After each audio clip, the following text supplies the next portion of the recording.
Hey folks, it's yours truly. Nope, no, not using that one.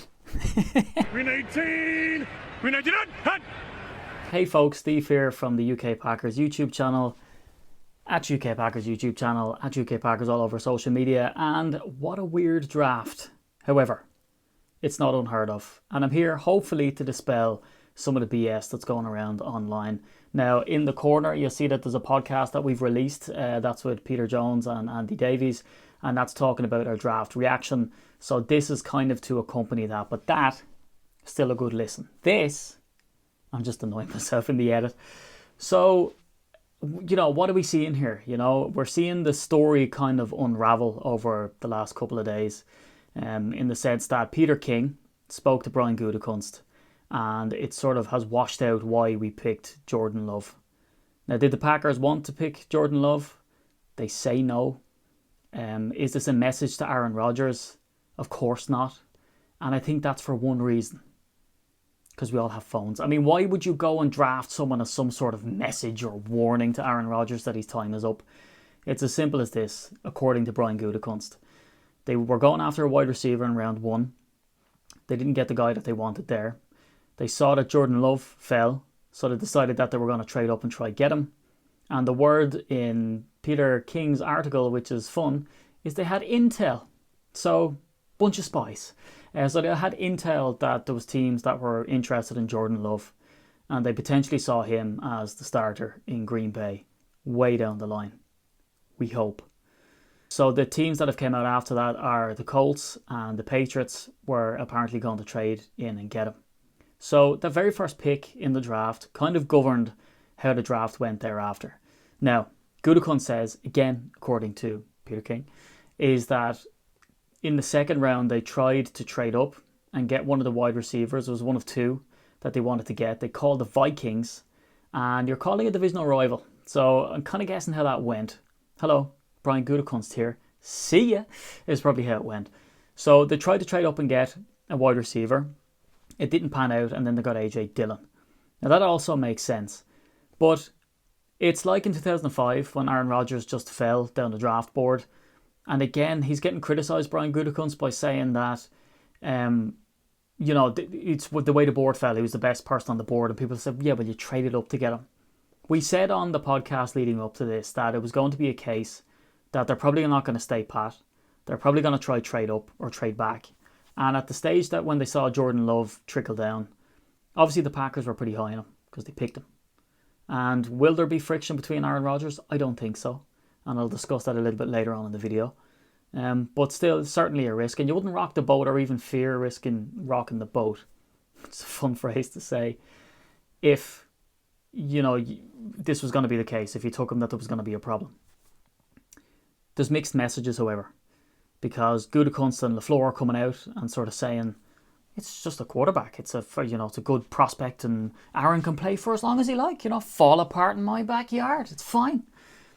When, someone needs to tell the Packers social media crowd, because they put out a video of Lil Wayne, and he's holds up a picture of Aaron Rodgers with the Super Bowl trophy, and says that this is going to be you in the future. Yeah, congratulations, Jordan boy. Welcome to the squad. You're a cheesehead, man. For real, for real. You're a dog, too. You're a walking highlight, man. Congrats to your family, man. Your father's smiling down right now. For real. Again, congratulations, man. Can't wait to see you in green and yellow. And can't wait to see you like this, man. Like that, man. Congratulations. You're a cheesehead, for real, man. Love.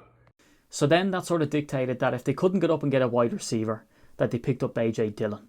Now, anybody who says that a running back isn't a position of need for the Packers, that the Packers are a win-now team, to me, that's BS. And it's BS because Aaron Jones' contract is up next year. Jamal Williams' contract is up next year. You're running back 1 and 2. And remember, the Matt LaFleur offense is predicated on the run. He wants to run first and pass off the strength of the run. And Aaron Jones had over 1,000 yards last season, 1,084 and 16 touchdowns. Christian McCaffrey, by comparison, had 1,300 yards and 15 touchdowns, 1 touchdown less than Aaron Jones. Christian McCaffrey got a 4-year, $64 million deal. So what does that mean for Aaron Jones? Can we afford to keep him? We've Corey Linsley, David Bakhtiari, Kevin King. We've got Kenny Clark coming up, who needs a monster contract as well, and he's the keystone of that defensive line, so you'd better believe we're going to keep him. So what does that mean for Aaron Jones' contract?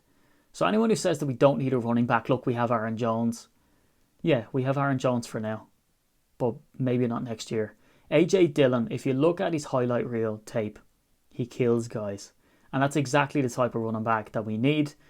And again, with both of these picks, the first and second round pick, scouts and the media are losing the run on themselves in two ways. One is that they're trashing these players before they even take a snap for the Packers. And number two, that they're saying that these players are comparative to really fantastic players. And according to one source, they said that they looked at the scouting report for Jordan Love and they said he is very like Aaron Rodgers. And I would say, hold your horses.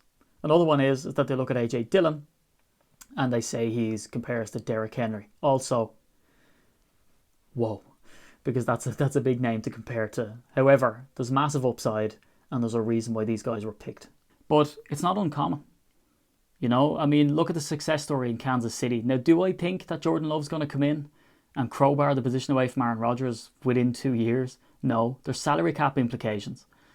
But look at what Kansas City did. I think they got a D+ for Patrick Mahomes. And remember, Alex Smith was coming off his best year statistically. You look at the 2005 draft when Aaron Rodgers fell to the Packers, with Brett Favre with a good bit of playing time ahead of him.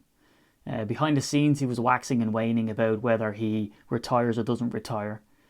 And they pick up Aaron Rodgers, and people thought that was horrendous. There's that famous clip about, Aaron Rodgers will take you to the toilet bowl and Brett Favre will take you to the Super Bowl. Rodgers, who the only place he's going to take you to is the toilet bowl. And then you got Brett Favre, who will take you to the Super Bowl. Yeah, I hear you. I'm just saying, we're not going to talk about that. So people are outraged by Jordan Love. But what I will say to you is what was the position in need in 2005 that we neglected in the first round by picking Aaron Rodgers? Can you remember? I didn't think so. And if you're shouting at the screen that you can remember, let's go back to 2005. Would you take that D lineman, that wide receiver, that O lineman, the safety that we needed in the first round instead of Aaron Rodgers? Would you go back and change that? I didn't think so either. Now, I'm not saying Jordan Love is the next coming of Aaron Rodgers. I'm not saying he's Brett Favre. But what I am saying is that if this organisation believes that he's the successor and heir apparent to Aaron Rodgers, well then power to them for doing it in the first round. Another thing that people kind of forget too is that they say that Aaron Rodgers hasn't got any weapons, when they forget about Davante Adams. And I know you might go, well, we're not forgetting about him. He needs another one. And of course he does. Absolutely he needs another wide receiver.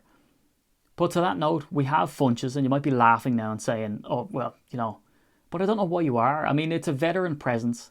Let him take a snap for the Packers and let's see what we have. There's a video here of Alan Lazard's top 10 catches. This is a guy who got open a lot.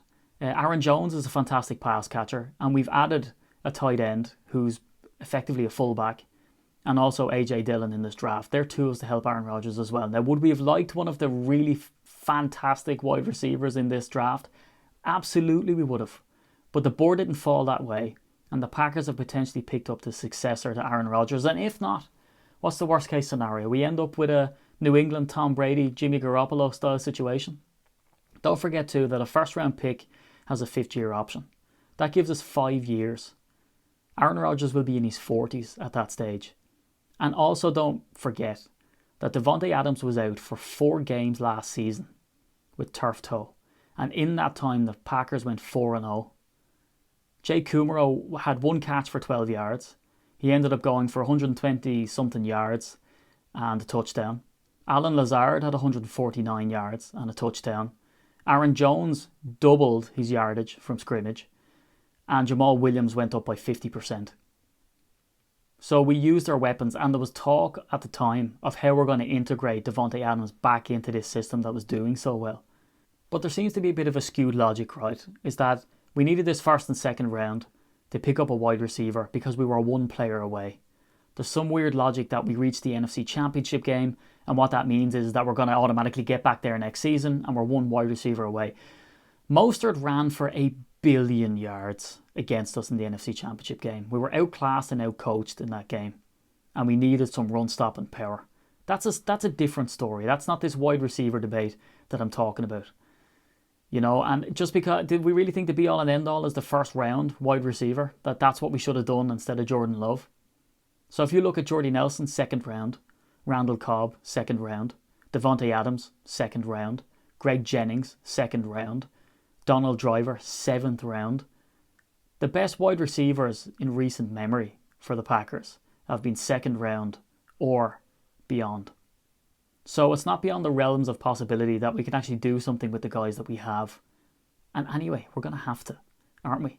And as well as that, if the first round is such a premium, let's go back and have a look at some of our first round picks and see how they panned out, and see if using a first round pick on potentially the future of the organisation is bad value. So we've had Rashan Gary, who didn't make an impact in his first year. The jury's still out. Let's give the guy a chance. We've had Demarius Randall, an absolute bust.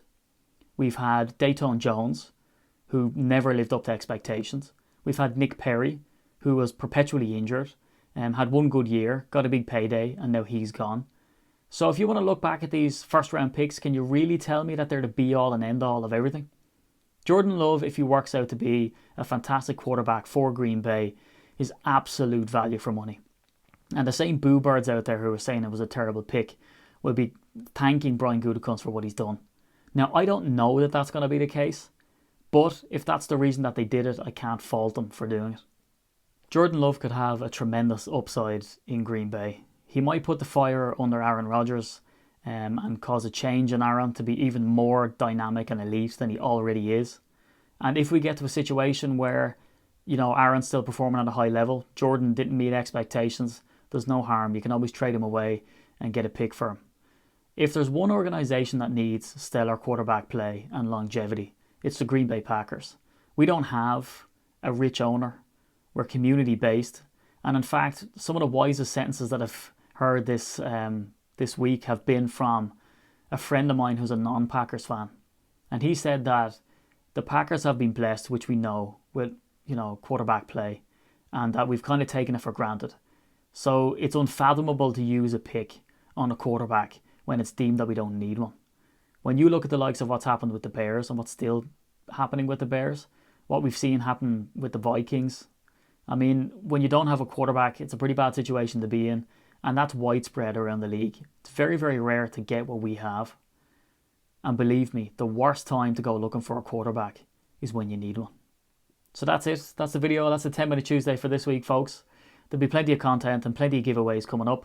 I'll be delving into that AJ Dillon pick and all of the subsequent picks. So do keep it here at UK Packers. Make sure you subscribe, share it with your friends and like it. And of course, you can find me on social media at SteedyTheNFL, and of course on the group at UK Packers on Facebook, Instagram and Twitter. So that's it for this week. We'll be back again next week with another video. Go Pack Go and stay safe.